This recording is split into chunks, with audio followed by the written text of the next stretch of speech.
It's a historically hideous season. It's our 100th ugly house. And if these walls could talk. Do you cry a lot? I do. Ugliest House in America season premiere Wednesday at 8 on HGTV. Well, the holidays have come and gone once again, but if you've forgotten to get that special someone in your life a gift, well, Mint Mobile is extending their holiday offer of half off unlimited wireless. So here's the idea. You get it now, you call it an early present for next year. What do you have to lose? Give it a try at mintmobile.com/switch. Limited time 50% off regular price for new customers. Upfront payment required. $45 for 3 months, $90 for 6 months, or $180 for 12-month plan. Taxes and fees extra. Speeds may slow after 50 gigabytes per month when network is busy. See terms. Welcome, everybody, to this week's podcast episode for the Financial Freedom for Physicians podcast. I'm your host, Dr. Christopher Liu. And as we talk about 4 pillars of freedom: financial, time, location, and health freedom. And in that regard, I started this podcast to reach out and spread the message of hope and freedom and opportunity. And I'm always trying to connect investors with the audience, entrepreneurs, business owners. So today we have Michael Episcope, and he is the CEO of and co-founder of Origin Investments, and with over 5,000 units and completed $2 billion in deals. So he's the real deal, and he's going to talk all about his bio background, and we'll go from there. So Michael, welcome. Thank you, Chris. Appreciate being here. Yeah, I know we were backstage, we were discussing the mess of the healthcare, but you had actually interesting career. You were trading, and you're actually in the financial, you were in the nitty gritty. So tell us about your story and how you got started, and we'll go from there. Yeah, it's funny. Everybody thinks the other person has a more interesting career than they do. But thank you for that. Yeah, so trading was interesting. I'm born and raised in the Chicago area here, and we have always been the capital of commodity trading. And so when I went to college here, I went to DePaul University, and between my freshman and sophomore year, I got a job at the Chicago Mercantile Exchange and decided I absolutely loved it. And it's funny, that marked really the start of my first career. And I have a 20-year-old now, and he's a sophomore in college. And I was already 2 years into my career unknowingly at that time. And it was great. I really loved it down there, and I stayed down there, and I was a student of the markets and worked my way around. Didn't really know what I wanted to do. So I was a clerk, I was a runner. I started working my way into the pit. I was a broker. And ultimately in about 1997, January 1st of 97, I stepped into the pits. I was backed by a hedge fund at that time, and I was really good at it. So my learning curve was quick. It was funny. I remember in the first month, I lost $7,000, and I had a huge pit in my stomach, and I was almost going to get sick, and I wanted to write them a check back. But it took off from there, and I learned how to make money, do things right down there. And that became a really good point in my life that lasted about 10 years in the trading pit. Those are kind of like dog years, if you will. Every year represents about 7 years of life. And in the beginning, people always ask me, why did I leave? In the beginning, I was single. I had just met my wife in 1997. We got married in 99. So when you're in the beginning of your career, when you're taking risk and there's nobody really to look at, if you lose everything but yourself, it's very different. And I had done well in that career, but by the time sort of 9-10 years came around, I was married. I had 2 kids. I had 1 more on the way. I had stacked up more chips than I ever set out to. And I said, you know what, it's time to go in a different direction here and look at how do I protect what I have, preserve what I have, grow what I have. And at that time too, computers were coming into the market. So the edge that we had was slowly disappearing. So I left that business in the end of kind of 2005, was still trading off the floor in 2006. I enrolled, I got a master's in real estate. I knew I wanted to be in real estate. I had been exposed to it as younger. My grandfather was in it, and he just enjoyed the benefits of multifamily, passive income. And I always saw it because I was like, does Grandpa even work? What does he do?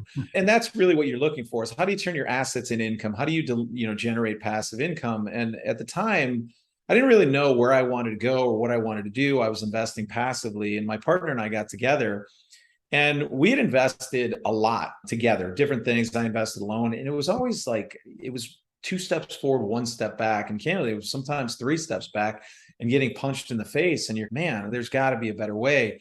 And we just said a few words that made a big difference. Look, we can do this better. And that was it. And that was the start of Origin, was the idea that we can build a better investment firm around our own capital for people like us. So in 2007 to 8, 9, it was only our own capital. Then we started bringing in outside capital during that standpoint and just really showing people what we could do. And then also hiring and building infrastructure. And I know this is long, maybe longer than you want. So I'll take you through the arc of Origin. So I call Origin 1.0. So from that 2007-8 period all the way through 2015. And it was only in 2015 we said, look, we have a great product. We were already tracking top decile. We were, our investment partners really loved us. And when you have a great product and you put it in front of a lot of people, they're going to buy it. We engaged on a digital marketing campaign, brought in marketing resources in. We'd never done that before. And we went from 85 investors to 500 in the next 2 years. And then fast forward, I'll take you through. So today we have 32, maybe 3,300 investment partners. We have 1.3 billion in equity under management, and we have about 10,000 units in some stage. Some are built, some are in development, some are in pre-development. So it's been a great run. And I think what I'm most proud of is we have 50 team members today. They are just incredible people to come in to work every day with, and they inspire me and push me harder as well. It keeps me young. And then the fact that we've generated returns and we're considered a top decile manager, meaning we've beat 90% of other managers. And that, to me, like not coming from the industry, really has vindicated what we've tried to do. Because I remember 10 years ago, before we just made that concerted effort to go all in on the individual, the high net worth, the ultra high net worth, the family office, we were actually talking to institutions. And we didn't have that pedigree. And so you get that little chip on your shoulder and we're like, okay, you're lost. And so we've never looked back since that day one, but it's been a great run. Yeah. It's so interesting because you started with trading and now you went into something more stable and consistent, which is real estate. And for physicians, real estate is the ultimate. There's so many doctors interested, especially on the passive side, because their time is extremely limited. So they're always looking ways to save taxes and really leverage their wealth, grow their wealth, which your firm does. We'll just start from the beginning with Origin, the perfect wealth protection asset, how real estate benefits from both inflationary and deflationary cycles, which is very relevant for our times today. I had that dream again. My small business needs to hire, but I don't use LinkedIn, and I hire an energy vampire. But also they're a literal vampire. And suddenly my team is spending all their time sharpening wooden stakes and buying bulk silver and rehearsing ancient chants, and then I wake up. Don't let hiring nightmares ruin your dreams. LinkedIn Jobs' new AI assistant takes insights from over 1 billion professionals to create a short list of the best fits for you. Post your job for free at linkedin.com/quality. Start hiring today with LinkedIn. Yeah, it is interesting. Real estate did incredibly well during the period where we had low inflation, lower interest rates. Really what you had are multiples expanding across every asset class. So real estate, if you go back 15 years ago, your cap rates were 7s and 8s, and today they're more around 4%. So you really had the multiple almost double, right? Which is the multiple. When I say cap rates, it's the inverse of sort of the PE ratio.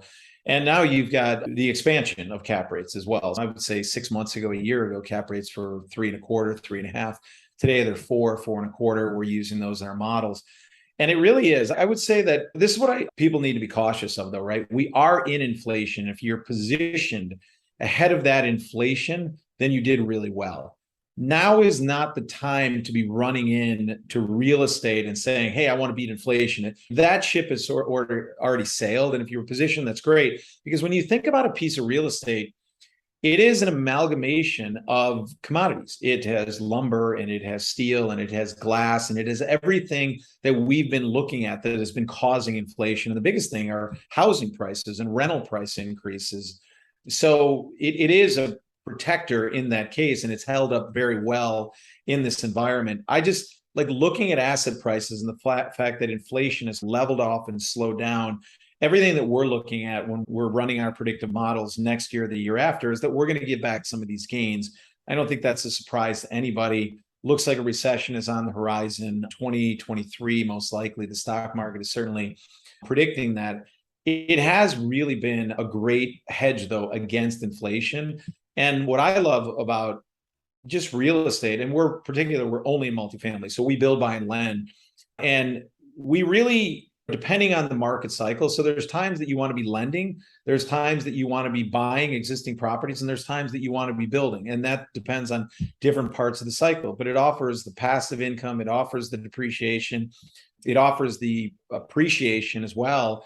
And this is something that people don't understand, but over the last kind of whatever you pick, 5, 10, 15, 20, 30 years, real estate has actually outperformed the S&P 500 over that time period. Now, you can look at individual assets, and there's always exceptions to the rule if you were in retail or if you're in office and things like that. But when you look at the core bucket and then you take things out, the industrial, the multifamily, those have done exceptionally well. And it's really been, especially for the ultra high net worth family offices, multi-billionaires, it's been the asset class of choice. And those are the ones who have traditionally over allocated. I will say this, and I'll go back to a point I made earlier. You can't just say, I want to get into real estate and go into any fund, because it's about how you enter the market, the basis you're in, the fees that people take out. Because going back to our decision, like, we would be with really good managers, but when they take 50% of the fees, you're like, yeah, that deal really did great, but I didn't make any money. And then when you're with the subpar manager, the market goes up 40% and you're making 20. And you're like, why did that happen? So it really is, there's an art to it, but finding the right manager is super important. Making sure people are aligned with you, that you're investing in the right asset class, that they're buying and putting your money in at the right basis as well. So a lot for you to digest, but I could go on this topic for another hour. Yeah. When I was growing up, I studied a lot of wealthy individuals, and it seemed they either made their money through real estate, they had paying jobs and careers, and then they poured it into real estate or through the equity. So those kind of two. And then the other thing was, what market trends are you currently watching, and how to utilize market trends to get returns? When you say market trends, so we do a lot of webinars at Origin. We're probably doing 3 a month right now for our various funds. Some are thought leadership, some are about our product. And we get themes of questions. And the biggest thing on people's minds today is what's going on with interest rates, what's happening with inflation. And interest rates are a big issue right now. And so it doesn't, where it impacts directly our financing costs and the ability to refinance property. So your proceeds are coming in a lot lower. We just finished a deal in Houston, in your backyard, 4th and Navigation. So right down the street from you, probably. Go check that out. And this was actually a deal we started pre-COVID. So the pricing couldn't be better. The value is there. But now that we're talking to banks, the proceeds just aren't coming in to the level, anywhere near the level we thought they were, because of banks are now, they're pulling back. Instead of going to 65%, they're going to 55%. They have higher debt service coverage ratios, more covenants. And so that's some of the big things that we're seeing in the market, what interest rates are impacting. What people may not understand is interest rates also impact the for sale side. And the for sale side right now, I was at lunch with our marketing team today, and one of the individuals was in the process of buying a home. He got pre-approved for a mortgage. His mortgage rate is 675 today. And that is keeping so many people in apartments and away from buying, because homes have gotten more expensive to build, and certainly the mortgage rate. So now you have this trapped renter phenomena that's almost in some ways offsetting what's happening with the higher interest rates and the financing costs on that side. So there's headwinds, there's tailwinds to the interest rate side. And I think when you're also talking about the trends, so where we operate is strictly in the Sunbelt markets. So we're in the Southeast, which I consider Raleigh, Charlotte, Atlanta, Florida markets down there. We're making heavy bets into Jacksonville. And the biggest thing in multifamily real estate revolves around affordability. You have to make sure that when you build it, you can find renters who can afford to pay your rents. And we're still finding just great affordability around the Jacksonville markets. Tampa has become less affordable, Orlando less affordable as well. It's interesting, Atlanta just became, Chicago, where I'm at right now, we don't invest here, but it became more affordable than Atlanta. And that equation has slipped over even the last kind of 6 months to a year because of the price increases in Atlanta real estate. We're in Texas markets, Nashville, and then Phoenix and Denver. So we have a global view around the market. And if you notice, most of our markets are all the Sunbelt states, the lifestyle. And the biggest thing is low tax, because the work from home environment, You have CEOs who are now able to go remote. They don't want to live in places like New Jersey and New York. They're moving down to Miami, zero tax state. They're moving their headquarters down there. We've seen a lot. They're moving to Texas. They're moving to Tennessee. And it's really changed the dynamic. So I think what we've seen in the last kind of year or year and a half is that first wave of people who had the flexibility and the ability to move. And now we're going to see that trickle effect. This is a conversation now. I'm 52 years old. I have a son who's a sophomore. We're going to be staring at the empty nester life in a few years. The whole conversations are about, where are you going after your empty nester? Are you staying in Chicago? And people have plans to move to these lifestyle cities. Yes, they're more expensive, but it's still, there's only so much runway left in life. Where do you want to spend those days? And a lot of in sunshine, in the mountains, in low tax states. And there's been a trade. This was interesting. I was talking to a broker from Wyoming, and he said that people are coming, these wealthy CEOs are coming from California.